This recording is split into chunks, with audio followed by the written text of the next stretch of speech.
Vărsător, bine ai venit și mă bucur să te am aici alături de mine. Hai să vedem pentru tine. Mai e puțin și intrăm în sezonul tău. Puțin, un pic mai mult, dar nu foarte mult totuși, nu? Hai să vedem pentru tine ce mesaj avem din partea acestui oracol. Un mesaj pentru Vărsător în această perioadă. Lasă trecutul în urmă. Poate că ultimul pătrar de lună în zodia Capricorn avem aici și poate că un Capricorn este relevant pentru tine sau chiar o balanță sau tu ai aceste marcaje puternic pe harta ta natală sau nu are importanță. Poți să aceste marcaje să fie prea puțin resimțite în harta ta natală, doar că mesajul de aici este important pentru tine. Să nu uiți de faptul că tu ești iubit și lasă trecutul în urmă. Ok? Mesaj pentru tine. Ia să vedem din tarot cum vei lăsa tu acest trecut în urmă.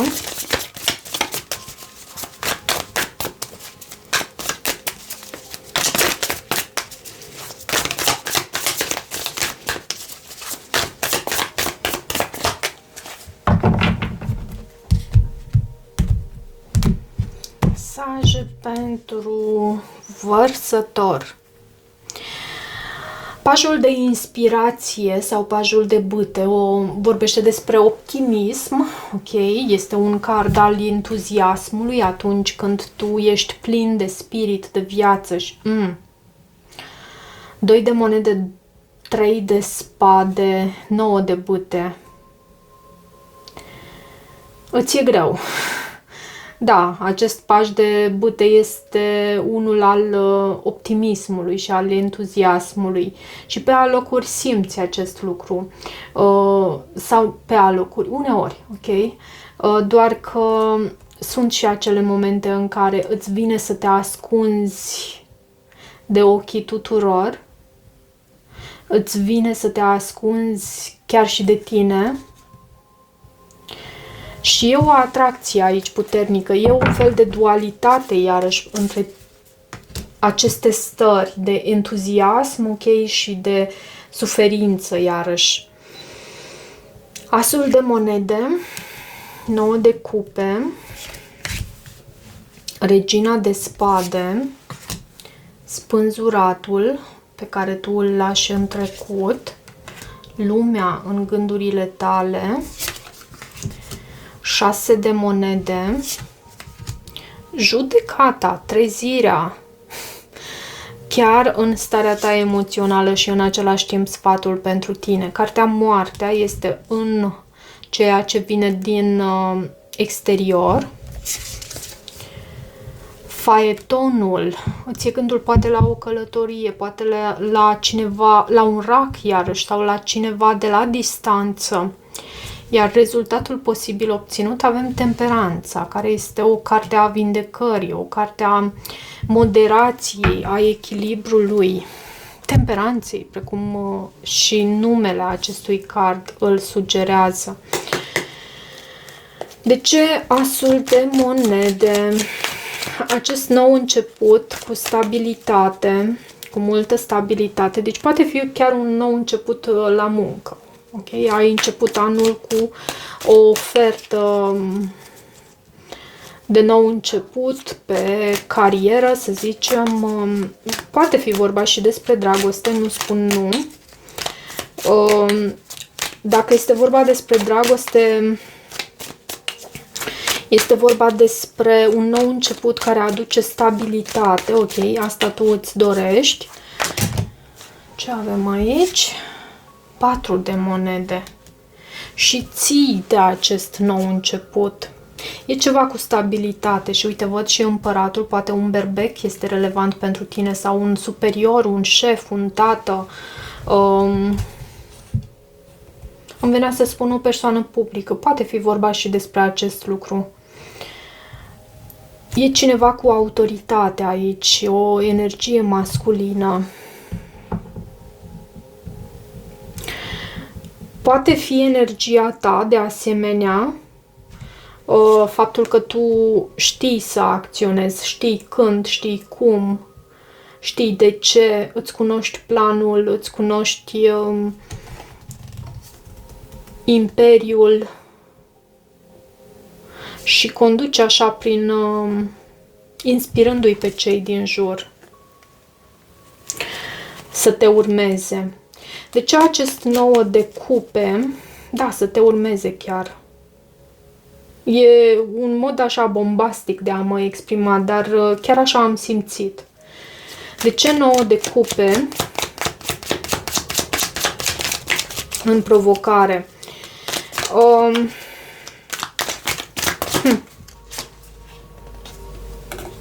7 de cupe și împărăteasa de data aceasta la baza pachetului. Tu cred că ai un echilibru foarte bun între energia ta feminină și masculină și cea masculină. Fiind aici în provocarea acest 9 de cupe,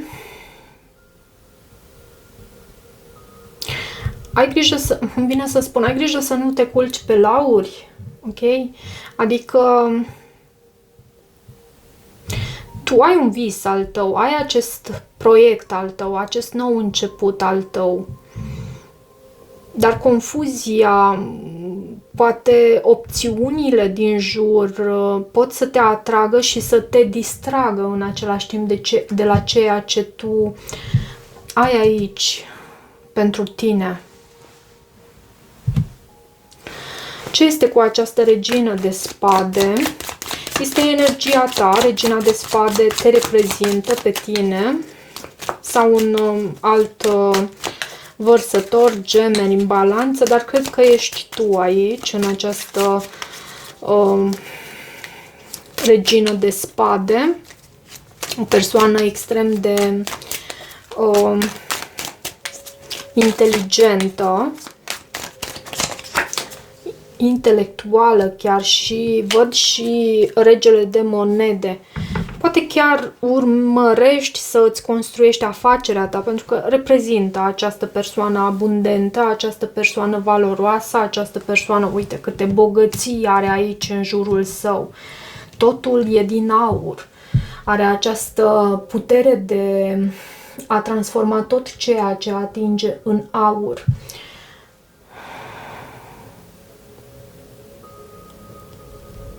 Poți să ai de a face și cu un semn de pământ.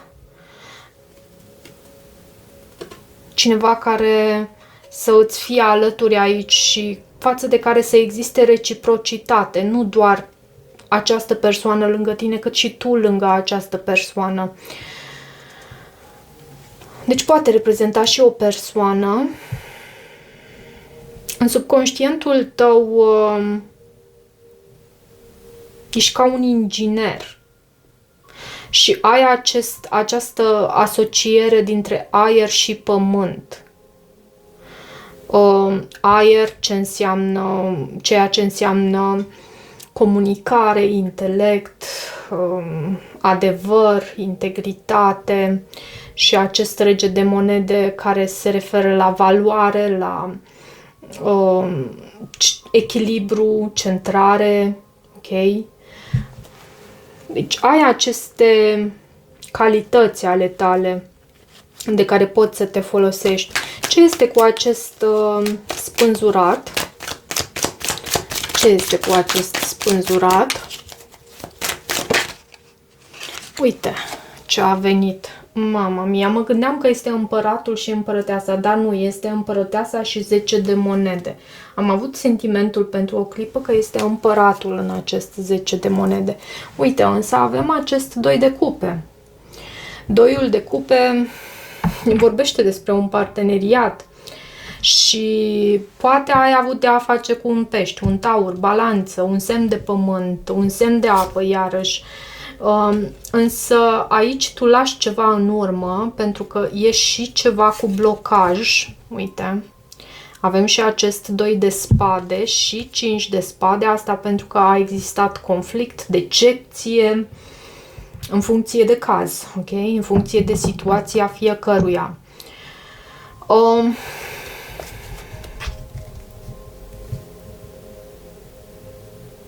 Iarăși simt să spun aici și în mod normal ar trebui să o spun la început de citire sau la sfârșit, dar nu oferi, să reamintesc, ok? Nu oferi niciunui cititor în tarot puterea asupra vieții tale. Tu ești singurul care decide în viața ta și cel care o face cel mai bine. Pentru că tu ești cel care ești ghidat de univers. Eu sunt ghidată de univers, dar în viața mea, în lumea mea, ok? Lumea, uite, și vorbind de lume, avem lumea în gândurile tale. Lumea vorbește despre încheiere, bineînțeles, de o încheiere de capitol cu succes, despre un final. Lumea ne vorbește și despre faptul că poți avea de a face cu un semn fix, un taur, scorpion, leu, vărsător. Poți avea de a face și cu cineva de la distanță, pajul de cupe. Poate fi vorba despre un pești, rac, scorpion. O încheiere cu această persoană, pentru că văd și eremitul aici, vezi tu? Eremitul vorbește despre o retragere a ta, poate fi o fecioară implicată aici iarăși, dar vorbește despre acea retragere a cuiva pentru a găsi soluția, cheia potrivită. Ok, și acum avem judecata. Până acum am simțit că din partea ta există o încheiere, iar din partea acestui om există deschidere. Nu, am uitat să clarificăm aici. Hai să vedem aici. Ce este cu 6 de monede, cu acest 6 de monede din viitorul apropiat? Ce este cu acest 6 de monede? 9 de cupe. E un... Uite, poți să ai de a face și cu un Capricorn, dar am sentimentul de reciprocitate aici și oglindire iarăși. Uite la cele două personaje cum stau față în față și e una și aceeași persoană de fapt. Și e ceva ce îți aduce bucurie, împlinire, îți aduce o dorință împlinită, de fapt. Este cartea dorințelor împlinite, dar e și ceva toxic aici.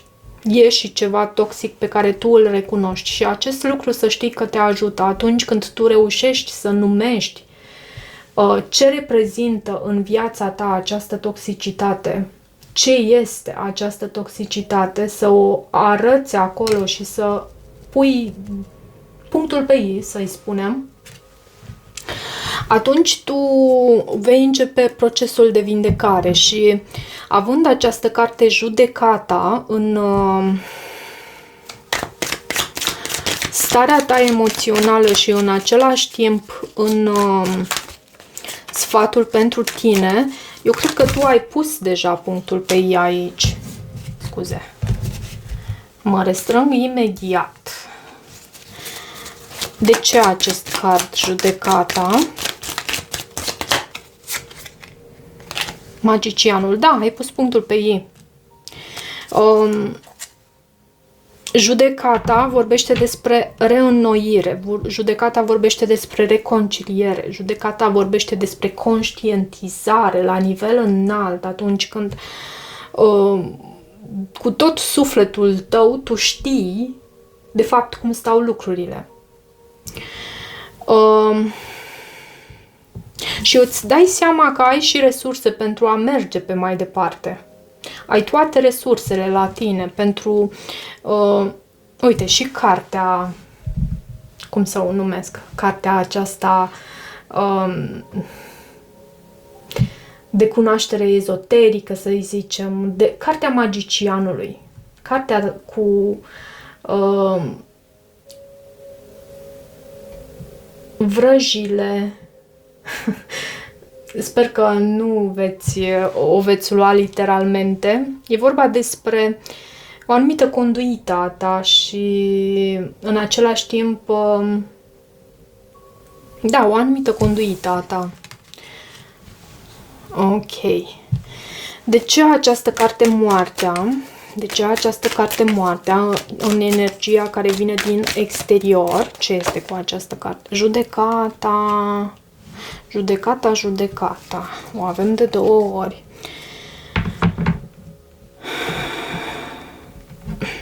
Cineva trece, fie cineva din jurul tău trece printr-o transformare uluitoare cu această carte Moartea și e ca o trezire din morți. E o persoană pe care aproape că nu o recunoști. Dar vezi tu, moartea mai vorbește și despre un final. Moartea mai vorbește și despre un final, după care avem această carte Judecata. Șansa la reconciliere, adică la a repara ceva după acest final. Poți să ai de a face cu un scorpion aici. Iarăși. Ok, și avem acum faetonul în frica sau speranța ta. Reprezintă Zodiarac și reprezintă și determinarea. Tu ai pus deja în mișcare anumite energii și văd Regina de Monede. Ce este cu această Regină de Monede pe care am tot văzut-o în citirea ta la baza pachetului? Și avem iarăși Regele și Regina de Monede. Acești 2 regi formează un cuplu stabil, o pereche care rezistă tuturor intemperiilor timpului.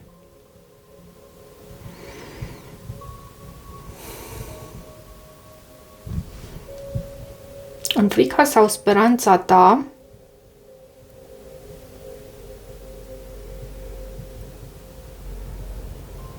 e aici determinarea ta de a avea abundență, de a construi ceva anume. Poate da, pentru că am avut acest as de monede inițial. Ok. Temperanța o avem în rezultatul posibil obținut și temperanța reprezintă zodia Săgetător, mai reprezintă răbdarea, nevoia de a-ți păstra echilibrul și de a avea răbdare în această situație. Foarte frumos. Mai este vorba și despre vindecare cu această temperanță. Vezi tu, avem eremitul, cel care vine și pune lumină acolo în peștera sa, în întuneric și găsește cheia, soluția potrivită. Avem 10 de cupe, cineva care și poate reprezenta și o fecioară, dar te poate reprezenta și pe tine, pentru că avem imediat și această carte Steaua, cartea ta.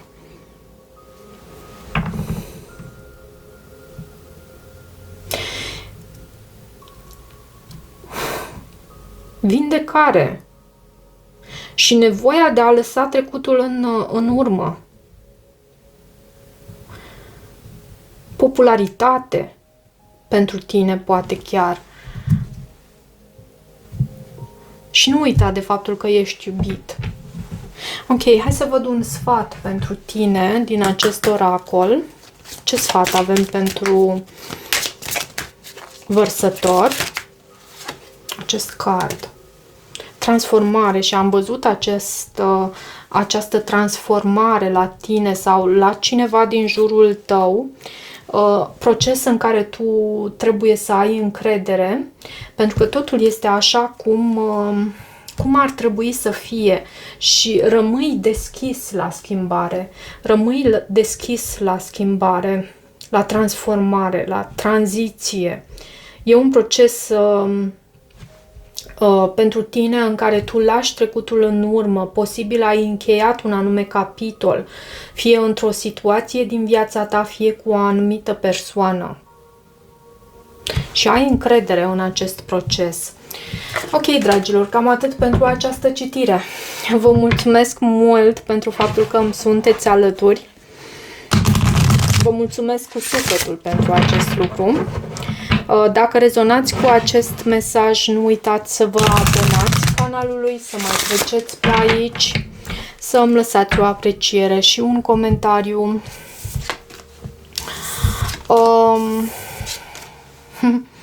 Ce să mai vorbesc cu voi? Eu sunt vorbă lungă, doar că nu știu, îmi place să am ceva de spus. Da. Vă mulțumesc și vă îmbrățișez cu recunoștință și iubire.